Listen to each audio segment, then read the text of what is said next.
donde se define que el matrimonio como una relación opcional, inclusive admitiéndose casamientos entre parejas del mismo sexo.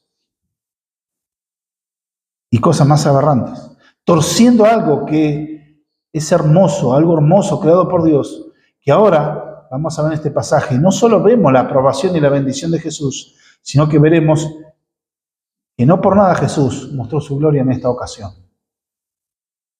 Algo que debemos tener en cuenta, el progresismo hoy ataca el matrimonio. Hace el mes pasado, creo, acá en Argentina se hizo la marcha del orgullo,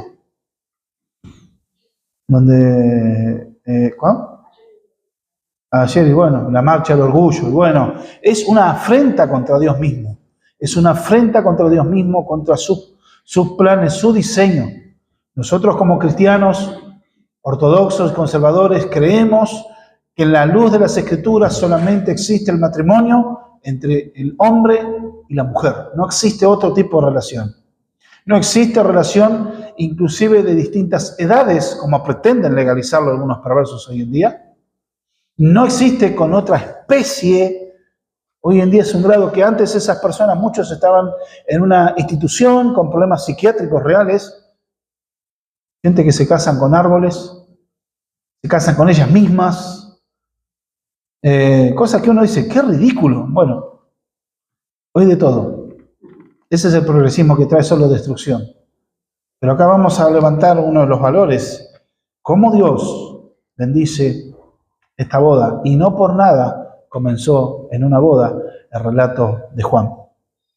Señor, en esta hora te ruego que nos hables y nos ministres por tu palabra. Señor, ruego que tú por medio de tu Espíritu Santo nos des luz y nos des sabiduría para poder entender y comprender, Señor. Señor Dios mío, se va a exponer tu palabra. Tu palabra tiene autoridad, Señor, sobre tu iglesia. Y tu palabra es autoridad final. Señor, y oramos para que tú, por medio de tu Espíritu, nos ayudes a entender y a comprender. Señor, que podamos ser alimentados con esta verdad. Te lo ruego, te lo pido en el nombre de Jesús. Amén. Dice la Escritura, en el versículo 1, dice, al tercer día se hicieron unas bodas en Caná de Galilea, y estaba allí la madre de Jesús. Y fueron también invitados a las bodas Jesús y sus discípulos. Y faltando el vino, la madre de Jesús le dijo, ¿no tienen vino? Jesús le dijo, ¿qué tienes conmigo, mujer? Aún no ha venido mi hora. Su madre dijo a los que servían, haced todo lo que él les dijere. Y estaba allí 6 tinajas de piedra para agua, conforme al rito de la purificación de los judíos, y en cada uno de los cuales cabían 2 o 3 cántaros. Jesús le dijo, llenad estas tinajas de agua, y las llenaron hasta arriba. Entonces les dijo, sacad ahora y llevadlo al maestresala, y se lo llevaron. Cuando el maestresala probó el agua hecha vino, sin saber de dónde era, aunque lo sabían los sirvientes que habían sacado el agua, llamó al esposo y le dijo, todo hombre sirve primero el buen vino, y cuando ya han bebido mucho, entonces el inferior, mas tú has reservado el buen vino hasta ahora. Este principio de señales hizo Jesús en Caná de Galilea, y manifestó su gloria, y sus discípulos creyeron en él. Después de esto descendieron a Capernaum, él y su madre y sus hermanos y sus discípulos, y estuvieron allí no muchos días. Vamos a ver algo, contexto. Después de que Jesús tiene su encuentro con Natanael, está en Betsaida, donde él tiene ese encuentro con Natanael, después de haber sido anunciado a través de Juan el Bautista, donde empezó la admisión de los nuevos discípulos que él tenía, y llevó a los primeros discípulos, los primeros 6. Entonces Jesús es invitado a una boda en la vecina Caná de Galilea. ¿Por qué habla de Caná de Galilea? Porque había más de una Caná. Uno era de Galilea, el otro era de otra zona. Entonces Jesús ahí, él iba a intervenir de una manera providencial, efectuando un milagro muy significativo. No solo salvando el honor familiar del novio, sino es un principio de señales de quién era él, y afirmando los corazones de los discípulos. Ese es el contexto. Jesús está en Betsaida, está reclutando seguidores, y después cuando termine ahí, al tercer día, o sea, tiempo después, es invitado para ir a una boda. Muchos pueden especular y decían que como Natanael era de Caná, decían que él mismo lleva la invitación. No dice nada la Escritura respecto a eso, así que sería simplemente especulación. Pero el hecho de que la madre de Jesús esté ahí, también es un detalle significativo que vamos a ver también. Vamos a ver el escenario. ¿El escenario qué es? Se inició una boda en Caná de Galilea y estaba allí la madre de Jesús. Ese es el escenario. Un pueblo muy pequeño. Caná de Galilea era muy pequeño. Jesús estaba en Betsaida, recibe esta invitación, pero ¿qué pasa? Es una invitación muy especial y muy importante porque es una boda a la cual él asistiría de muy buen ánimo. Era una ocasión en ese lugar, es una fiesta muy especial que se celebraba. Caná de Galilea queda más o menos a unos 14 kilómetros de Nazaret, donde vivía Jesús, donde él se crió. Entonces podemos ver algo siguiente, que una de las cosas que podemos entender según la palabra del Señor, de que son tiempos donde un casamiento, primero que tenía un tenor realmente de bendición, un pacto entre dos personas a formar una nueva familia. Pero también este es un tiempo donde había mucha pobreza. Hoy nosotros podemos decir que hay pobreza, sí hay pobreza, pero en el mundo, yendo a la realidad económica en la historia, las riquezas se han multiplicado muchísimas veces. O sea, antes una persona normalmente podía comer una vez al día. Lo normal, comía una vez al día y a veces salteado. Para entender una persona que era considerado de clase media, eran que tenía 2 mudas de ropa. O sea, por ahí tenía 2 túnicas. Tenía 2 mudas. Una es una especie de túnica o bata que se lo ponían pegado a la piel y después la túnica con la que se vestían. Normalmente la gente tenía una. Ya el que tengan 2, ya era persona considerada clase media. El comer era salteado. Y no estamos hablando de comer, como hoy en día muchos, gracias a Dios, podemos comer las 3 o 4 comidas al día, desayuno, almuerzo, merienda y cena. No, era la cena o el almuerzo o el desayuno. No había mucho más. En ese medio contexto y de trabajo muy duro, acuérdense que esa es una zona rural y no eran las zonas como la nuestra, podemos dar gracias a Dios, la zona pampeana, una zona árida. En esa zona de Nazaret, no estamos hablando que todo Israel era un cascote seco, no, había lugares donde, por ejemplo, en Belén era un lugar donde se cultivaba trigo, una zona fértil, pero en esa zona, en Caná de Galilea, eran pueblos muy pobres, pueblos chiquitos, aldeas. Pero este era un acontecimiento donde había mucha pobreza y trabajo muy duro. El casamiento era muy celebrado. Y esta era una fiesta que podía durar hasta una semana, según la costumbre. O sea, quedaban, no era una fiestita de, bueno, una noche y ya está. No, una semana se duraba. Generalmente, en esa época se celebraban los días miércoles, porque era para llevar mayores días antes de llegar al día de reposo. Pero el día miércoles se hacía esta ceremonia.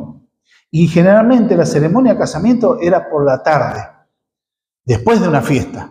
Entonces, ¿qué pasa? Cuando ya después estaba la ceremonia efectuada, donde comenzaba el nuevo tiempo del desposorio. ¿Qué quiere decir eso? María y José, ellos estaban, ¿cómo? Comprometidos en casamiento. Pero ¿cuál es la palabra que se usa normalmente? Estaba desposada. ¿Qué quiere decir? Había un compromiso de matrimonio, pero no convivían juntos, no vivían juntos. Eso podría tratarse meses antes o años antes y muchas veces los padres decidían y celebraban el contrato del matrimonio. Entonces no es la visión del noviazgo de hoy en día, moderno. Antes decidían los padres, o sea, por ahí el muchacho le gustaba a la chica, bueno, entonces hablaba con el papá y el papá hablaba con el papá de la chica para concertar y para llegar al acuerdo. Había de hecho un pago de una dote y en este caso se veía estas fiestas algo hermoso, porque después de la ceremonia todos los invitados acompañaban a la pareja recién casada hacia su casa. Esto tiene mucho que ver con una relación de matrimonio. ¿Vieron cuando Jesús les dice, yo me tengo que ir y te voy a preparar morada para ustedes? porque donde está la casa de mi padre hay muchas moradas. Bueno, eso en realidad es una propuesta de matrimonio para la iglesia. Va a preparar morada en la casa del padre, porque normalmente cuando se casaba, la chica se casaba e iba a vivir a la casa de los padres del novio, a la casa, por eso era la relación que había. Y el novio preparaba, hacían una habitación o preparaban una casa en el lote, en el terreno, y todos vivían ahí juntos. Y esa era la manera. ¿Y cómo iban? Los invitados acompañaban a la pareja a ese nuevo hogar, llevándolos por un largo camino. A propósito, o sea, si del lugar donde hacían la fiesta, que realmente era en el centro del pueblo, y la casa quedaba a 10 cuadras, bueno, hacían dar la vuelta y lo llevaban 20 cuadras. ¿Para qué? Para dar oportunidad a que más vecinos se acerquen a saludarlos y se acerquen a celebrar. ¿Cómo iban? Era de noche y llevaban antorchas encendidas e iban celebrando, cantando, y a ellos se los llevaba como si fuera con un paraguas o una túnica armado arriba de ellos, entonces dándole como si fuera un gazebo portátil para estar llevándolos, mostrando el centro de atención que eran los novios. Una ocasión de mucho gozo. Y en esto, más personas se acercaban a saludarlo, eran tratados con reverencia y su palabra era la ley. Porque tenían como si fuera la autoridad de unos reyes. Porque el centro eran ellos, era celebrar, y las personas gustosos presentaban, traían presentes, parte de la celebración, incluso Dios estipulaba el tiempo de la luna de miel. Eso hoy en día por ahí es inaplicable, pero esto es lo que Dios estipulaba. Fíjense si Dios no está de acuerdo con el matrimonio. Libro de Deuteronomio, capítulo 24, verso 5, en la ley. Libro de Deuteronomio 24, 5 dice: cuando alguno fuere recién casado, no saldrá a la guerra, ni en ninguna cosa se le ocupará. Libre estará en su casa por 1 año para alegrar a la mujer que tomó. Y después dicen: el Dios de la Biblia es un Dios machista, opresor, abajo el patriarcado. La misión del hombre, que no se le permitía ir a la guerra, no tenía que estar en nada, porque él tenía que estar libre en su casa para agradar a la mujer que tomó. Agradar a su esposa. No, bueno, te doy el privilegio que te casaste conmigo. Ahora sí, ponete el uniforme y a partir de ahora sos la sirvienta. Así que ya sabes lo que tenés que lavar, lo que tenés que hacer. Y bueno, dale, rapidito, ¿eh? Y de paso anda haciendo la comida. No, no era eso. Un hombre debe agradar a la mujer que tomó. Un cristiano, copiamos el diseño bíblico. También debemos recordar que en el matrimonio apunta a algo mayor. ¿Qué es lo que apunta el matrimonio en sí? Apocalipsis 19, 9 y 10, las bodas del Cordero. El matrimonio, la fiesta de matrimonio, las bodas, está todo señalizando porque el gran novio de la creación es Cristo. Entonces el matrimonio está celebrado con ese objetivo. Cuando Dios estableció el matrimonio en Génesis capítulo 2, verso 24, estaba apuntando a Cristo. Porque Cristo es el novio de la iglesia, la cual él mismo con gran alegría está preparando, la está adornando para cuando la presenten delante de él. Él la compró con su propia sangre. Debemos entender que el matrimonio personifica o refleja figurativamente la unión de Cristo con la iglesia. Y él es el novio por excelencia. No puede haber mayor gozo que la unión entre un hombre y una mujer en el santo estado de matrimonio. Obviamente que el matrimonio no es como lo enseña la Iglesia Católica Romana, que es un requisito para salvación, como un medio de gracia. No promueve la gracia de Dios, no promueve, es un fruto de la gracia, del amor de Dios, pero no tiene nada que ver con algo sacramental. Es una relación de amor y un voto entre dos personas, de fidelidad y de acompañamiento hasta que la muerte los separe. Vemos una situación. Ya vimos el matrimonio, el casamiento, las bodas de Caná, el lugar, la geografía. Es el escenario, ahora vamos a ver la situación. Faltaba vino. Entonces los borrachos dicen, wow, Dios se encarga del vino, entonces Dios ama que tomemos vino y viva la fiesta. No está hablando de eso. La situación es la falta de vino. ¿Por qué? Jesús va como invitado, dice, y faltando el vino, la madre de Jesús le dijo, no tienen vino. Vamos a ver qué era la falta de vino. La falta de vino, primero, una de las cosas es entender algo. Cuando María va y acude, que ya esté, porque fíjese un detalle, que Juan en ningún momento la llama por su nombre María. Siempre la trata o mujer, o la trata, la describe como mujer, como Jesús mismo le dice, o le dice la madre de Jesús, pero nunca la dice María. Es un detalle.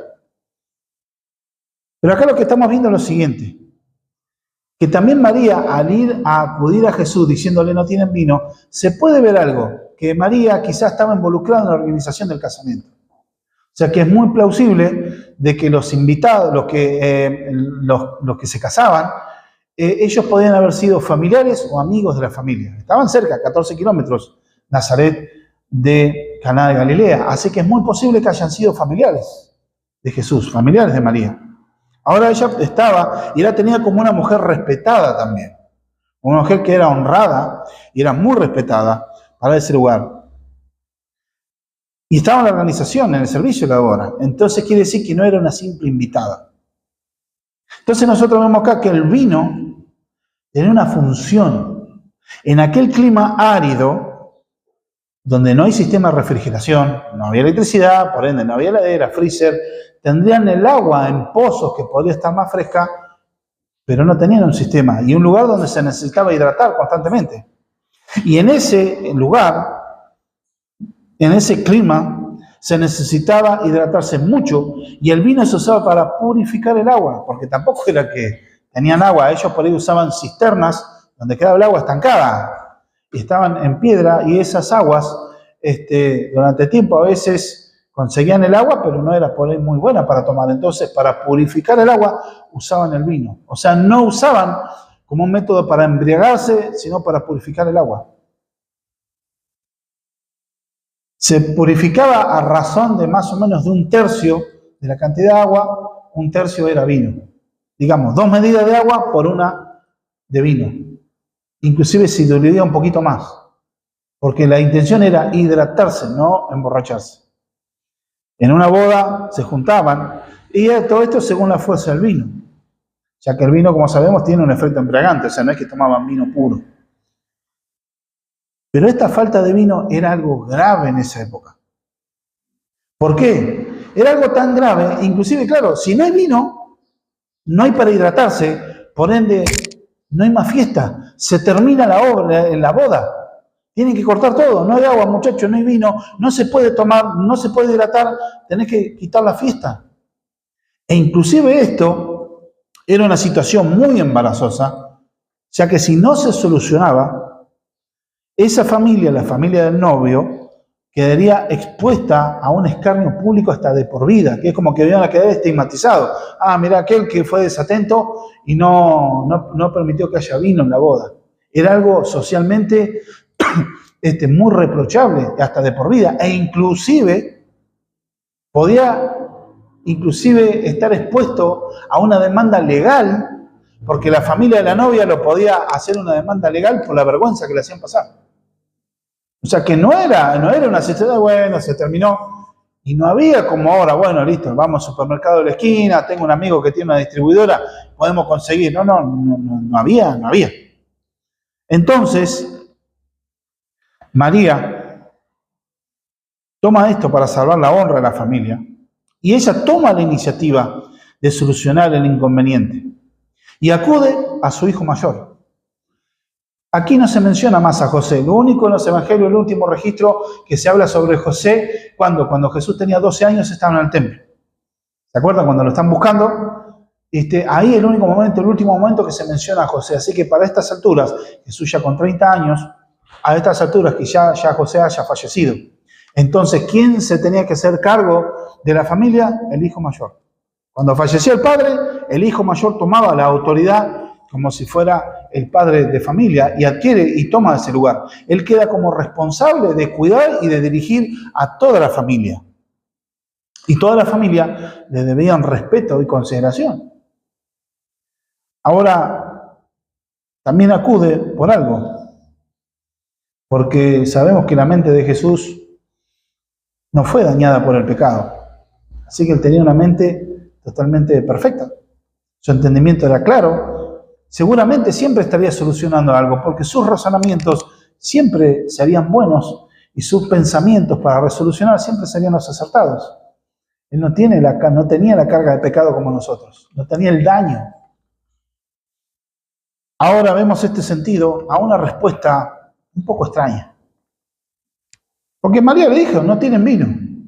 Y la respuesta de Jesús, ¿qué tienes conmigo, mujer? Aún no ha llegado mi hora. Epa, ¿qué pasó? La retó a María, diciendo, pará, ¿quién te cree que sos? No. ¿Qué tiene que ver esto? ¿Qué tienes conmigo, mujer? Esa pregunta. ¿Esto podría ser algo por fastidio? ¿Una falta de respeto? Estoy acá, ¿qué me venía a hinchar? Como algunos hijos tienen hoy en día por tratar. Otra vez acá, ¿qué querés? No. ¿Qué es lo que está diciendo Jesús? ¿Esto es fastidio? ¿Es así? No. Sino que este término, en nuestro idioma, al decirle mujer, para una buena traducción española sería señora. ¿Qué tenés conmigo? O sea, y en el griego tiene que ver, ¿qué hay entre nosotros, señora? Suena extraño. Digo, es la mamá. Los últimos 30 años, échalo cuidado, tuvo con él. Pero ¿qué tiene que ver esto? Es de absoluto respeto. Él no le falta respeto, la trata de señora. Pero ¿qué es lo que está marcando acá? Había un cambio de roles. Acuérdense que Jesús ya había sido bautizado, había venido del desierto y ya había sido presentado en sociedad como el Cordero de Dios que quita el pecado del mundo. O sea, ya estaba empezando su rol como Mesías y como maestro y como el Mesías que era, él ya estaba inclusive teniendo seguidores. Ya su vida había tenido un giro. Hasta ese momento, Jesús había vivido honrando a sus padres, según como marca la ley. Había vivido en completa sujeción a sus padres terrenales. Como lo vemos en ejemplo, cuando Jesús estaba con ellos y tenía 12 años, los fueron a buscar. Dijo, bueno, vamos para casa. Y él se fue de buena voluntad. Les dijo, no saben que en los negocios de mi padre tengo que estar. Pero no dijo, bueno, ahora váyanse que yo ya voy, hago lo que yo quiero. No, él agarró e hizo caso con 12 años. ¿Y qué es lo que vemos también? Nunca desobedeció un mandamiento. ¿Y por qué tenía que obedecer toda la ley de Dios? ¿Y por qué tenía que obedecer? Porque nosotros desobedecimos a Dios. Y por eso nosotros necesitamos de su justicia. Entonces Jesús por eso tenía que obedecer. Para mostrar el vivir la ley de Dios. Él los honró obedeciendo el mandamiento. Nosotros necesitamos su justicia perfecta, por eso es lo que vemos. Pero también vemos que pasa algo. Como siempre resolvería situaciones, entonces vemos cómo le dice, no ha llegado mi hora todavía. ¿Y qué tiene que ver la hora? ¿Qué nos habla la hora? ¿Qué la hora? ¿Qué hora? ¿Qué? Atiendo de 8 de la mañana a 6 de la tarde, ahora ya no. No está hablando de eso. Está hablando del kairos de Dios para su vida. Lo que está haciendo es lo siguiente. Quizá María, como ella sabía quién era Jesús, su hijo, sabía que era el Hijo del Dios vivo, sabía que era el Mesías, y como que María, por un lado, podríamos tomar que lo estaba impulsando a que se manifieste como Mesías. Ella sabía que él podía hacer algo, al menos resolver el problema. Y este es un primer milagro que él está haciendo a nivel público. O sea, quiere decir que en su casa no hay algo que diga que él haya hecho algo extraordinario en su casa. Digamos, quizás faltó vino en su casa y él en vez de decir, bueno, voy a crear vino del agua, bueno, me voy a comprar vino. No es que haya permanentemente le hacía cosas extraordinarias. No hay registros fidedignos.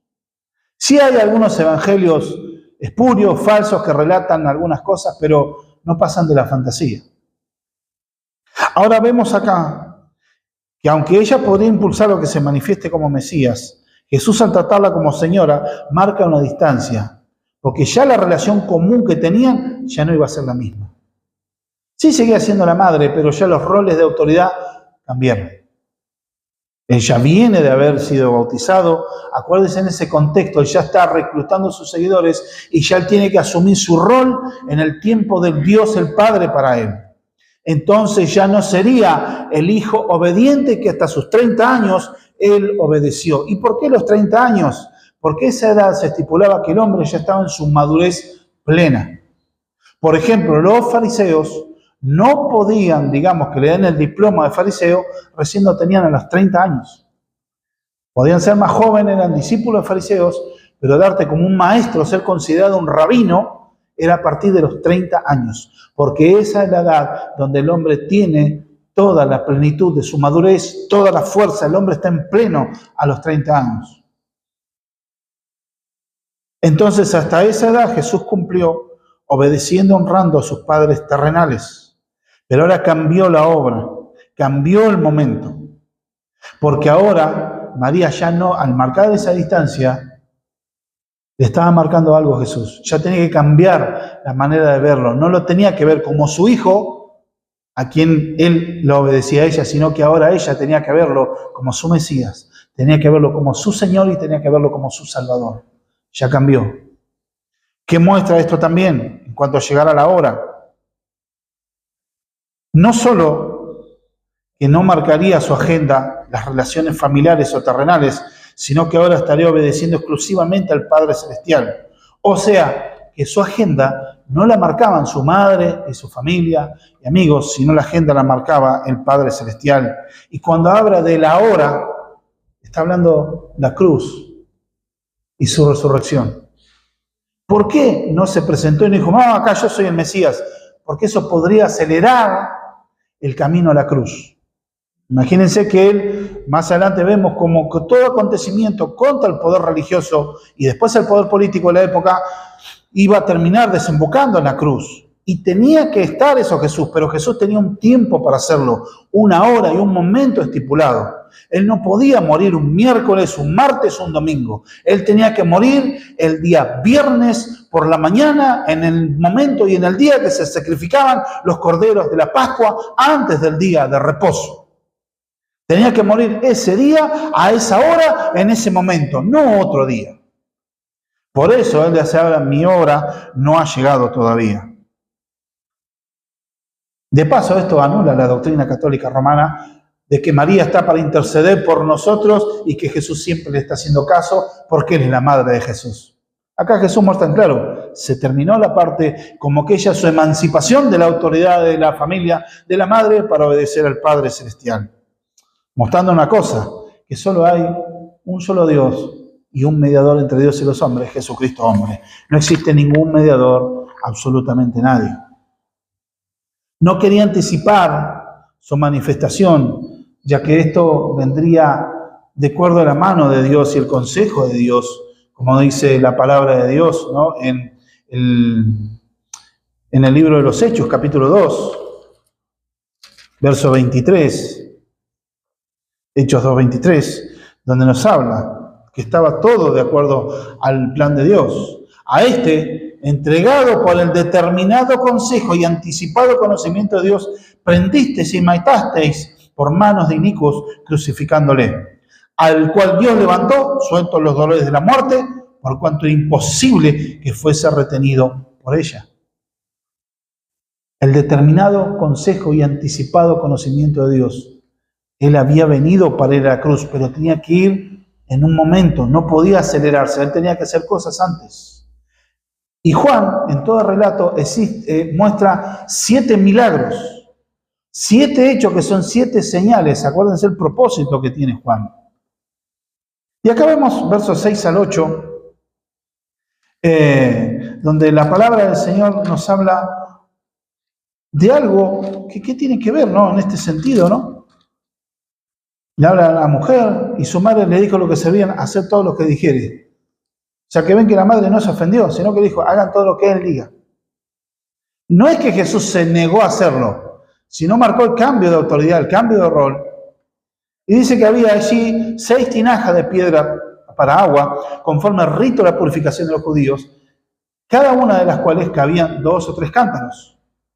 Jesús le dijo, llenad estas tinajas de agua, y las llenaron hasta arriba. La purificación. Jesús va a crear vino de la nada. Entendemos que esto ya estaba anticipado en la obra del Señor. Esto no es casualidad. Habla de 6 tinajas de piedra, 6 recipientes, que era para la purificación ritual. Acuérdense, por ejemplo, los fariseos venían y los judíos muchos, si no se lavaban las manos, no comían. Pero no en el sentido de la higiene como nosotros hoy en día, sino que sentido en un sentido ritual de purificación. Era que corra agua por la mano, entonces uno podía comer con las manos limpias. Era un sentido de purificación y de limpieza. Una limpieza ceremonial. Y creían, estando en estos vales de piedra, como no tenían la misma porosidad que el barro, que esta agua no se contaminaba. No era la misma sustancia que el barro, que la cerámica, sino que eran de piedra. Entonces esta agua no se contaminaba en el sentido ritual. Algunos estaban ya medio vaciándose, otros ahí, y Jesús que dice, llénenlos hasta arriba. Mostrando algo de Jesús va a crear, va a cambiar la sustancia del agua, la va a cambiar. Pero ¿por qué muestra además el detalle? Llénenlos hasta arriba, mostrando que Jesús no agregó nada al agua. No puso un polvito, una sustancia, no agregó nada. Llénenlos hasta arriba. Y una de las cosas, ¿qué tiene que ver con esto? Porque la gente, como usaba el vino para hidratarse, antes que se termine la boda, debemos tener esto, que estas tinajas, 6 tinajas, más o menos sería el contenido, más o menos cada una, casi podía tener casi 100 litros cada una. Estamos hablando de, en total, 570 litros de agua, más o menos, que tenía. O sea, fíjense que eran recipientes grandes. Y sin alegorizar el texto, sin alegorizar, sin agregar algo, ¿por qué aclara Juan que eran de la purificación? Porque Jesús se está purificando. Esto habla de una manera de que Jesús va a traer la purificación. ¿Por qué? Porque Él es la verdadera purificación de Dios. Los israelitas lo prometieron en la ley, pero no cumplían una vida pura de santificación. No podían. Jesús purifica el agua, iba a purificar el agua. ¿Pero cómo? Muchas veces el vino en la Biblia significa sangre. En otros textos bíblicos se habla y muchas veces tiene significado de ser sangre. ¿Y qué está hablando? Esa agua que significaba para una purificación ceremonial, Jesús la iba a convertir en vino, que es la purificación que viene a través de su sangre derramada en la cruz del Calvario. Debemos entender que también Él está purificando el agua. Jesús iba a purificar a su pueblo. Esa es la obra que está queriendo decir Juan. Jesús purifica a su pueblo, va a purificar. Por eso está manifestando y por eso es el detalle, esa pista que dice, porque por el hecho había unos recipientes de agua. No, tinajas para la purificación. Y una de las cosas que vemos también, que podemos ver una muestra del nuevo pacto, como cuando Jesús en el aposento alto dijo, esta es la copa del nuevo pacto hecho en mi sangre, que es derramada por vosotros. Donde el pacto de la ley, escrita en tablas de piedra, quedaría cumplida, sería abrogada por el cumplimiento perfecto en Cristo y nosotros estaríamos bajo la ley de la gracia. También tenemos que ver esto, que al no agregar nada, que era solo agua, y los sirvientes no eran esclavos de la casa. La palabra que está en el griego ahí no habla que eran doulos, o sea, esclavos sirvientes de la casa, sino eran diáconos. Eran los servidores, así que posiblemente también eran familiares y amigos que conocían a Jesús. Por eso le hicieron caso y llevaron el vino a quien, el encargado principal. Lleven a quien, al maestresala. Jesús dijo, llenad las tinajas de agua y las llenaron hasta arriba. Entonces le dijo, sacad ahora y llevadlo a maestresala. Fíjense que no dijo ni unas palabras, no impuso manos sobre las tinajas, o no está registrado al menos. Bueno, ahora lo llenaron, bueno, ahora llévenselo al maestresala, que sería el encargado principal del cuidado de la fiesta. Y estas personas llevaron al principal de la organización tan grande cantidad, dice John MacArthur, tan grande la cantidad de vino, esto era más que suficiente para el resto de la celebración. No solo salvó Jesús a la novia y al novio, sino de una situación embarazosa. Además, le dejó una buena provisión de vino y un generoso regalo para esa boda. Cuando Jesús bendice de una manera generosa. Los milagros no tenían solo el propósito de mostrar poder, como vamos más adelante, sino son señales. Y una de las cosas que podemos ver también, no solo manifestar que Él es Dios, que es el punto central del sermón, es el punto central, el eje, sino que también podemos ver una aplicación y un aspecto del amor de Dios. Cristo es el proveedor, es el gran proveedor. ¿Y por qué 600? Listo, le dio para toda la fiesta, no para zafar el momento, para todo el resto de la fiesta, todos los días que restaban, que estén tranquilos. Y era su regalo de boda. Entendemos que en esto también Jesús bendice la boda y santifica el matrimonio. Esto fue un milagro de provisión, porque es Jesús supliendo necesidades reales, así como daba vista a los ciegos, daba el habla a los mudos, la libertad a los endemoniados. Suple necesidades reales. Se la dieron al encargado. Y cuando servían, ¿qué fue a probar? Ellos llevaban agua, pero cuando llegaron le servían, ¿qué era? Vino.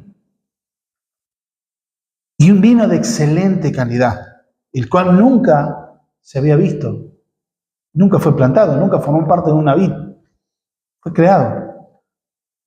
¿Cómo efectúa Jesús el milagro? Verso 8 a 10, ¿no?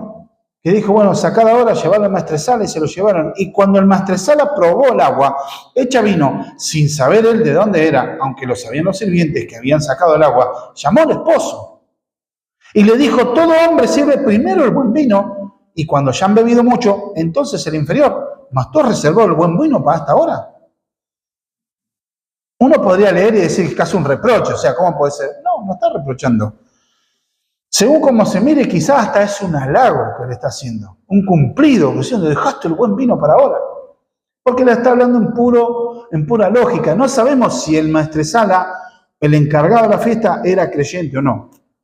Y en un ámbito secular, a puro sentido común, se les daba el vino común, el vino bueno al principio. Después ya cuando tomaron mucho, y la palabra griega tiene que ver con embriagarse, o sea, cuando ya se entonaron, ya no iban a tener el paladar para decir, este es vino bueno y este no tanto. Ya les daba cualquier cosa lo último. Entonces entender cómo hizo Jesús el milagro. Podemos ver manipulación de materia. Jesús es el creador de todo. Todo el universo le obedece. Él puede romper a voluntad cualquier ley física en cualquier momento, ya que toda la creación es sustentada por la palabra de su poder, como dice la carta a los Hebreos, capítulo 1, verso 3. El cual, siendo el resplandor de su gloria y la imagen misma de su sustancia, y quien sustenta todas las cosas con la palabra de su poder, habiendo efectuado la purificación de nuestros pecados por medio de sí mismo, se sentó a la diestra de majestad en las alturas. Todo es sustentado por la palabra de su poder. Todo el universo está sujeto y está donde está y se expande de acuerdo a la soberana voluntad de Jesús. Así que entender que Él manipular materia, H2O, dos moléculas de hidrógeno y una de oxígeno, se complementan el agua, bueno, Jesús le hizo vino. Y Jesús es Dios. Ahí está el punto, el foco. Pero vemos también esto, que la expresión del encargado era de sorpresa. Y sería alguien de confianza también, porque llamar al novio y hablarlo aparte no lo hacía cualquiera. O sea, alguien de confianza.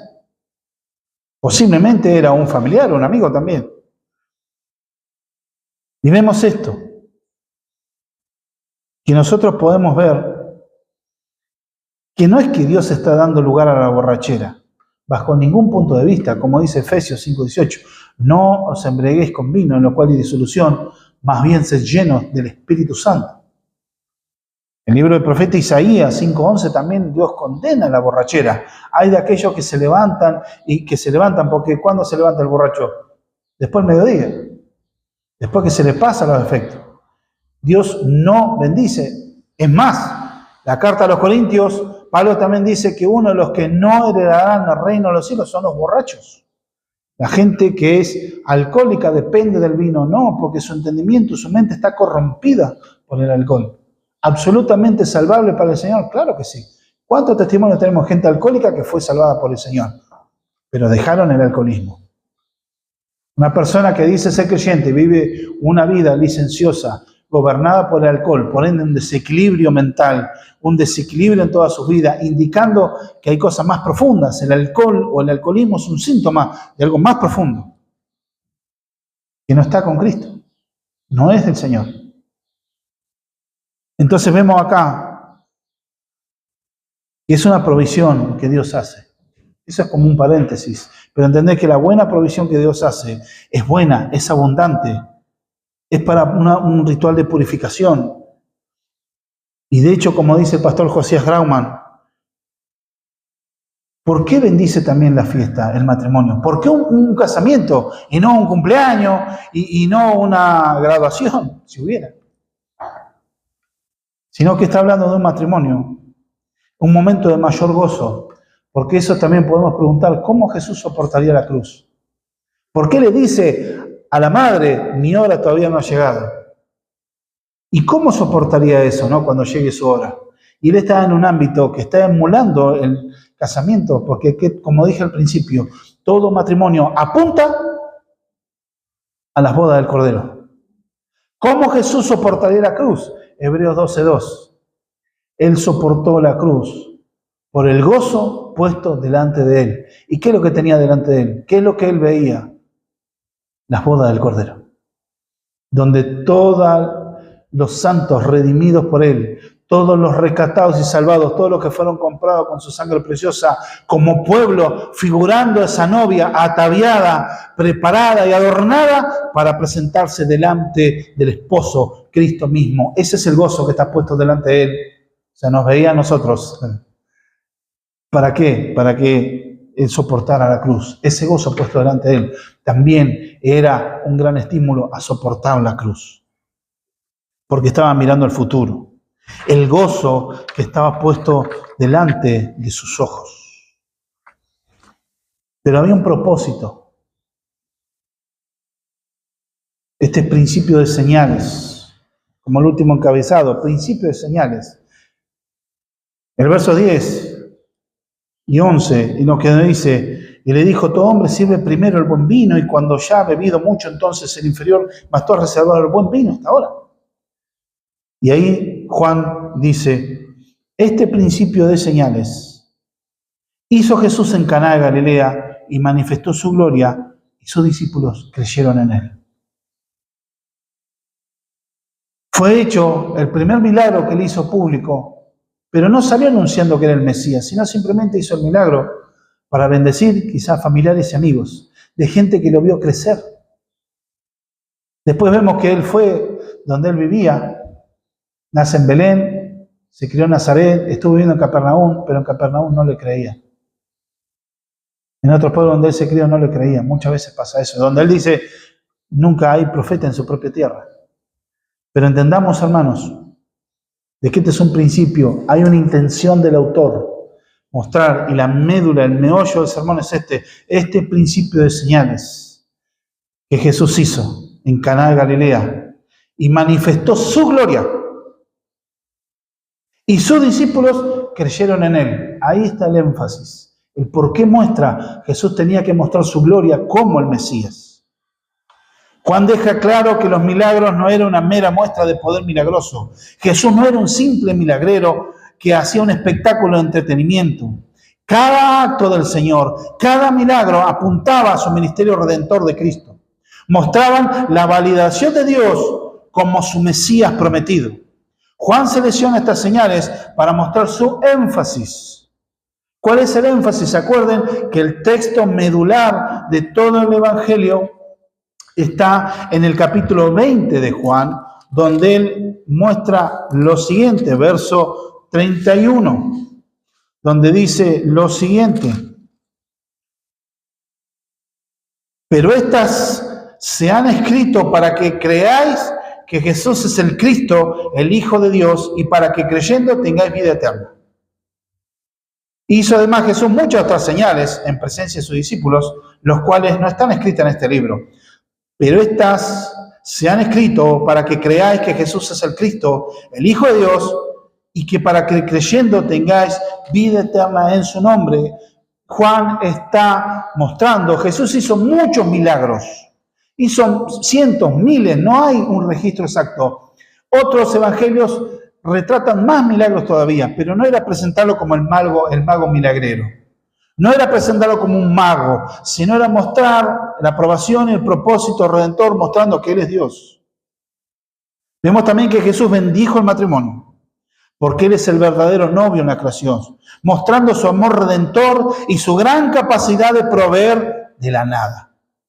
Dios hace vino y así es como bendice en el campo físico, también en lo espiritual será igual de abundante derramando su gracia y poder en favor de su pueblo. Este evento tenía por objetivo una de las cosas, dar testimonio de que era el Mesías y fortalecer la fe que ya existía en sus discípulos. Fíjense que no dice todos creyeron, inclusive los que vieron el milagro, no dice ahí que creyeron en Él, no, este es el Mesías, no dice nada. Simplemente dice que sus discípulos creyeron en Él. O sea, fue reafirmado, confirmada su fe. Quedan los primeros 6. Quedan Juan, Simón, Natanael, Santiago, Felipe y Andrés. Fueron testigos de la obra del Señor. Testigos, y ese es el centro de este texto, nos está diciendo directamente, mostrando la purificación, la obra que Cristo haría al derramar su sangre, haciendo eso. Por eso es bendecir la boda, que prefigura la boda del Cordero, que será consumada, pero después de la cruz y después de la resurrección, en su glorificación, nosotros veremos ahora a Cristo, no como el Cordero sufriente, sino como el Rey de Reyes y Señor de los Señores. Estaremos invitados en las bodas del Cordero, donde beberemos vino que nos va a dar Él, porque acuérdense que en la última cena Él dijo, de cierto no tomaré más del fruto de la vid hasta que no esté con ustedes en mi reino. Será un vino espectacular, verdadero motivo de gozo y de fiesta, porque también el vino en las Escrituras no solo habla de sangre, muchas veces habla de vino. Y el vino también es símbolo, no usado pecaminosamente, de alegría, de fiesta, de unidad, de celebración. Esa es la vida del Evangelio. Debe ser en el corazón el Evangelio. Y se van a Capernaum, ahí cerca, en Galilea, al oeste de Canaán, a un tiempo de descanso y una escala previa para hacer un nuevo viaje al templo. ¿Qué nos aplica esto, hermanos? Aunque todo el mundo odia el matrimonio, esta institución creada por Dios no solo es la célula de la sociedad, el ámbito donde se educa, donde se forman los valores para las próximas generaciones, sino que en el matrimonio apunta a la creación. Llegará el día en donde se consumará la unión de Cristo con la iglesia, su pueblo que Él compró con su sangre preciosa. Además, el matrimonio, demostrar la unión entre Cristo y la iglesia, es la célula de la sociedad donde los padres cristianos deben formar futuros cristianos, donde a través de los hijos, los padres tenemos la responsabilidad de educarlos en toda sabiduría y amonestación del Señor, de formarlos en la palabra y prepararlos para la sociedad que les viene. Por otro lado, también tenemos Jesús, acá se está mostrando como Dios en la tierra, actuando con poder y mostrando su gloria. Él es el poderoso para salvar, para perdonar y para purificar nuestras vidas para su gloria. Otra aplicación, Dios es poderoso para suplir tus necesidades. Solo cree y confía en Él. Este detalle fortaleció la fe de los discípulos. Hoy los cristianos debemos confiar en su palabra, más allá de nuestras circunstancias, ver con ojos de la fe en el Dios que puede suplir lo que nos falta. Te pregunto, ¿estás creyendo o te estás arrastrando en medio del mar de las dudas? ¿Será o no será? Dios ama y cuida a sus hijos. ¿Por qué dudas? ¿Por qué seguís insistiendo en hacer las cosas a tu manera, en tus fuerzas? Y algunos actúan así, viendo que sale mal, igual todavía así. No se rinden porque tienen un corazón que no quiere rendirse. Hoy es un día que te puedas rendir a Dios. Al Dios que te puede salvar y Dios que te puede proveer. A veces, lamentablemente, muchos sabiendo que lo que hacen está mal, igual lo hacen porque yo voy a salir. Después se dan el golpe con la pared. ¿Por qué? Porque no confían en el Dios que provee. Jesús hizo vino de agua y no agregó ninguna sustancia, no había vino en polvo ni nada por el estilo. Fue su poder, simple. Y así Dios puede hacer con tu vida. Pero yo, vos no sabés la necesidad. Dios sabe lo que necesitas. Y Dios está comprometido a proveerte. Créele. Dios te ama y Dios cuida. Créele. Ante esta evidencia queda claro que Jesús no es un mago ambulante. Es Dios y debes escuchar su mensaje. Rechazar su palabra y su evangelio te puede costar la eternidad en condenación en el infierno, que es real. Pero hoy puedes venir a Cristo en arrepentimiento y fe. Él te perdonará y te hará partícipe de las bodas del Cordero en la eternidad. Junto a Él por siempre, el cielo nuevo y tierra nueva. No habrá más llanto, no habrá más dolor, no habrá más enfermedad y no habrá más muerte. Estaremos cara a cara con Él, disfrutando de Él por la eternidad. Es hermoso, hermano. Cristo dio su sangre para darnos nueva identidad, para rescatarnos. Cristo purifica a su pueblo. Cristo limpia a su pueblo por su preciosa sangre. Cristo bendice y bendice el matrimonio como una institución que refleja su unión con la iglesia. Oremos, hermanos. Padre, te damos gracias por esta tu palabra. Yo ruego que tú la bendigas. Bendice, Señor Dios mío, las vidas, los corazones. Bendice, Señor Dios mío, a mis hermanos. Bendice, Señor, los matrimonios y bendice los futuros matrimonios. Glorificate, ayúdalos, Señor Dios mío, a mostrar tu gloria, tu poder redentor, tu poder salvador. Señor Dios mío, que te has mostrado como Dios. Y que esta visión, este milagro pueda, Señor, afirmar la fe en nuestros corazones. Yo te ruego y te suplico también, aquel que está necesitado espiritualmente, tú derrames abundantemente y sin medida tu derrama de tu espíritu sobre tus hijos. Oro en el nombre de Jesús, Señor, para que tú llenes con tu Espíritu Santo los corazones que están secos, áridos, Señor Dios mío. Padre, que ese tiempo de gozo y de rehidratación espiritual sea sobre sus vidas en el poder de tu Espíritu Santo. Y yo también, Señor, que seas tú nuestro proveedor y el proveedor poderoso que eres tú, para suplir todas, Señor, nuestras necesidades. Como dice el apóstol Pablo, mi Dios puede suplirá todo lo que falta conforme a sus riquezas en gloria en Cristo Jesús, Señor nuestro. Te alabamos y te bendecimos en el nombre de Jesús. Amén.